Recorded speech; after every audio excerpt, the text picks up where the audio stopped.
미국 주식 통해서 우리 장의 투자 포인트 짚어보겠습니다. 한국투자증권 김권진 팀장 자리해 주셨습니다. 어서 오세요. 네, 안녕하십니까? 네, 지난 금요일 미국 시장 3대 지수 모두 상승하면서 대부분의 업종이 강한 탄력 받았습니다. 어떤 이유에서인지 첫 번째 이슈부터 얘기 나눠보도록 하죠. 국채금리가 장중에 1.5%대로 조금 떨어지면서 그동안 하방 압력을 받았던 대형 기술주들이 또 급등하는 양상을 보였습니다. 정말 대부분의 업종이 상승하는 흐름을 보였는데 아직까지 월가에서는 국채금리 상승세가 일시적이다, 아니다, 앞으로 장기간 지속될 것이다, 엇갈린 전망들이 계속해서 나오고 있거든요. 네, 그렇습니다. 국채금리가 1.6%를 돌파를 하면서 장중, 오전 장은 상당히 좋지 않았습니다. 네. 하지만 국채금리가 다시 좀 내려오고 고용지표가 좋게 나오면서 다시금 반등을 해주는 모습이 나타났다라는 겁니다.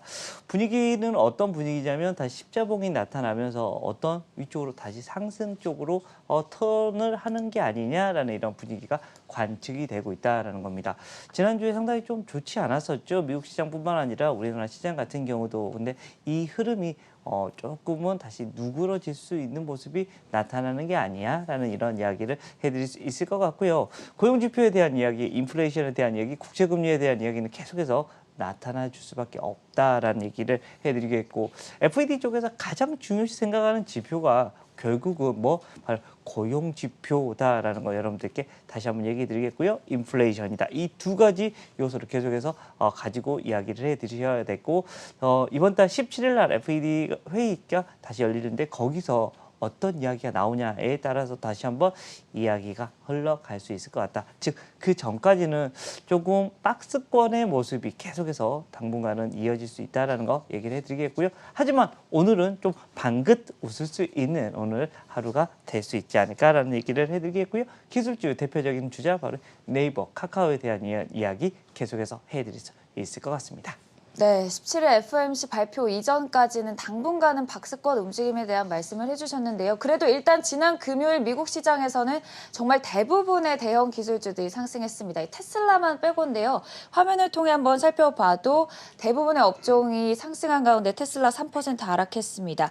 테슬라와 함께 준비디오도 1.6% 하락했는데 공통점이 아크인베스트가 대량 매수했다는 점인데요. 대형 기술주들의 하락세와 함께 아크인베스트도 1.15% 하락하면서 올해만 30% 넘게 하락세 보였다는 점 짚어드리고요.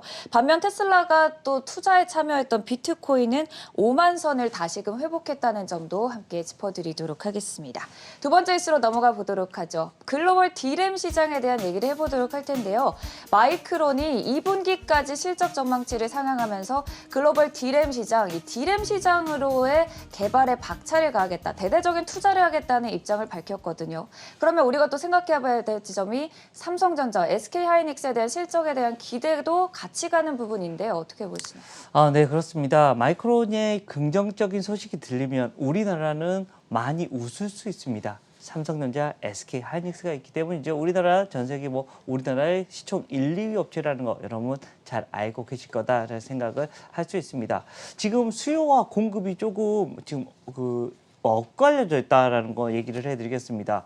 공급은 생각보다 적은데 수요가 엄청나게 많이 나타납니다. 왜냐하면 좀 공급을 어떤 식으로 준비했냐, 올해까지는 코로나19 팬데믹을 계속해서 겪었어야 되니까 좀 힘들어질 수 있어 라는 거, 그것 때문에 사실은 공급을 많이 늘리지 않았습니다. 하지만 생각보다 여기가 빨리 끝나고 있어서 수요가 계속해서 땡겨지고 있죠. 휴대폰 수요뿐만 아니라 해서 그 반도체에 쓰이는 모든 가전에 대한 이런 이야기가 더 확장이 되고 있다는 겁니다. 즉 수요와 공급에서 공급은 별로 없는데 수요는 엄청나게 많이 지금 현재 진행이 되고 있다라고 생각을 하시면 될 것 같습니다. 주가의 흐름 자체도 지금 현재 삼성전자, SK하이닉스가 더 잘 나갈 수밖에 없고, 그 아랫단에 있는 이런 반도체 업체들이 좀 긍정적인 모습 계속해서 일어날 수밖에 없는 모습이 나타날 수 있다라는 얘기 드리도록 하겠습니다. 네, 여기에 글로벌 D램 점유율이 삼성과 SK하이닉스가 70%를 넘게 차지하는 만큼 우리 시장에도 긍정적일 것 같습니다. 세 번째로 에너지 시장 얘기 나눠보도록 할게요. 유가 80달러까지 전망이 나왔습니다. 골드만삭스가 상반기에는 75달러, 하반기에는 80달러, 정말 지금 가장 강한 섹터가 에너지 시장이 아닐까 싶은데요. 지금 이제 70달러를 앞두고 있는 상황에서 우리가 봐야 될 지점이 여기를 뚫고 넘어갈지 당분간 조금 주춤할지 어떻게 보시나요? 네, 그렇습니다. 최근 들어서 가장 핫하고 네. 얘기를 할 수 있는 게 바로 이 섹터다라는 얘기를 해드리겠습니다. 그만큼 너무 좋아라는 이야기를 해드릴 수 있을 것 같고요. 실제적으로 우리가 지난주에도 계속해서 여기 섹터에 대해서 얘기를 해드렸습니다. 그만큼 지금 현재 핫하다라는 겁니다. 열심히 불이 확 올라오고 있습니다. 정유에 대한 이런 불이 막 지금 현재 치솟고 있다라는 거 안내를 해드리겠습니다.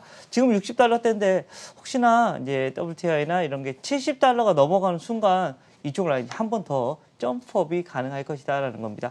당분간은 저는 좀 박스권의 흐름이 이어지지 않을까라는 이런 분위기를 예측하고 있는데요. 지금 현재 이것저것 IB 쪽에서는 70달러, 80달러 얘기가 나타나기 시작을 했다는 겁니다. 그만큼 핫해라는 얘기를 해드릴 수 있을 것 같고요. 거기에 관련된 있는 주식 바로 SK이노베이션이나 바로 S-오일 같은 이런 종목들은 여러분들이 지속적으로 바라볼 필요가 있다라는 얘기 드리겠습니다. 네, 70달러를 돌파하는지를 주시해봐야 될 것 같네요. 자, 그럼 바로 이어서 오늘장 관심주 확인해 보도록 하겠습니다. 오늘장 관심주 지노맨 컴퍼니예요. 네, 마이크로웹 하면 여기를 우리가 생각을 해 주셔야 됩니다. 어떻게 보면 이제 글로벌 플레이어들하고 지금 현재 같이 어깨를 나란히 할 정도로 좀 긍정적인 모습이 나타나고 있다라는 얘기를 해드리겠고요. 최근에는 항체 치료제로 지금 점점 파이프라인을 늘리고 있다는 것은 이 회사의 이런 가격대를 더 위로 올릴 수 있는 모습이 나타난다. 공모가 4만 원에서 9만 원까지 거의 다이렉트로 뽑았었는데 시장이 최근에 좋지가 않았었죠. 그게 다시 한번 5만 원대까지 내려갔다가 다시 이제 6만 원으로 올라와주고 있는 지금 현재 기술적 분석을 할 수 있을 것 같고요. 시장의 흐름하고 조금 좀 차별화가 이루어져서 주가의 상승이 일어나 줄 수 있지 않을까라는 이런 이야기 해드릴 수 있을 것 같습니다. 네, 지금이 매수의 기회가 아닐까 싶은데요. 오늘장 관심주 지노맨 컴퍼니 얘기 나눠봤습니다. 지금까지 한국투자증권 김권진 팀장이었습니다. 고맙습니다. 네, 감사합니다.